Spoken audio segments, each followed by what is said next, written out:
Golf, it's just a game, right? It's a sport, a hobby, a weekend diversion, a misplaced obsession, an affliction. Or as Mark Twain succinctly put it, golf is a good walk spoiled.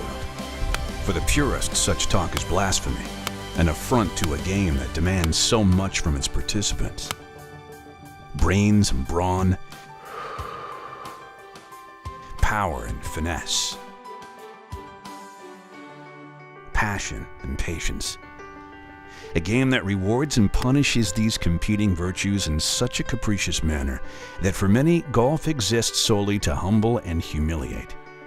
To the more philosophical players of the game, golf and life are a lot alike, one the perfect metaphor for the other. They argue that most of life's lessons can be learned from studying and playing the game, a concept that is, of course, absurd to those who have yet to be infected by golf's perverted charms. After all, on paper, golf is an easy game. You simply hit the ball, which lies still on a tee nailed into the ground, and you advance it closer to the pin until such time that you have maneuvered the ball so close, you simply scoot it into the hole. No one is there to prevent you from stepping up to the ball or from achieving your goals.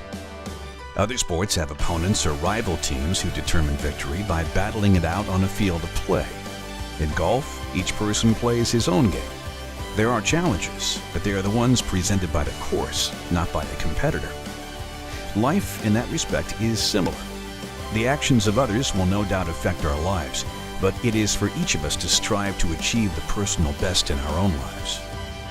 It's one thing to know what to do and how to do it, but executing on the correct plan isn't always easy.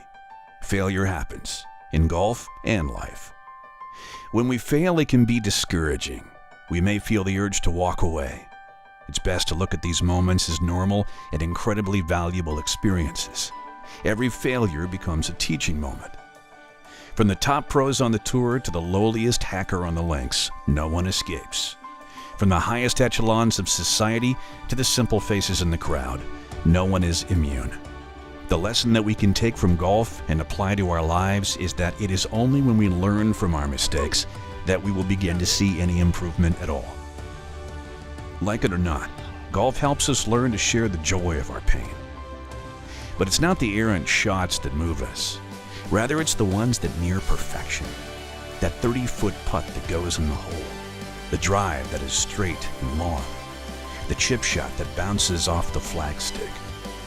It is in those rare moments that gives us another flimsy excuse to come back for another round of frustration and abuse. Golf becomes a philosophical guideline for a joyful life.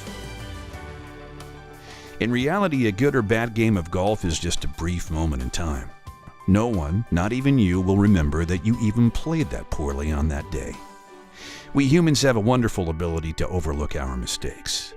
So in reality, is a game of golf simply that, a game? That isn't to deny that golf isn't an important part of any golfer's life. Each time we sling the golf bag from trunk to shoulder, we're filled with optimism and determination that this round will be better than the last.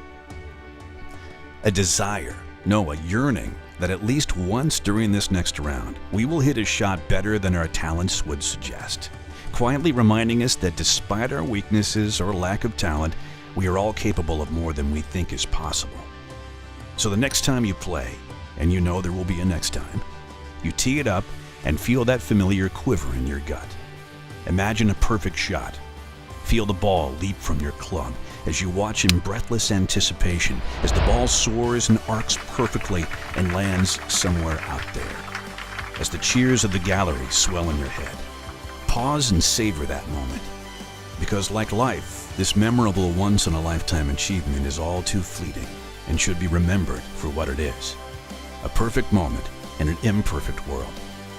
And then remind yourself, golf, it's just a game, right?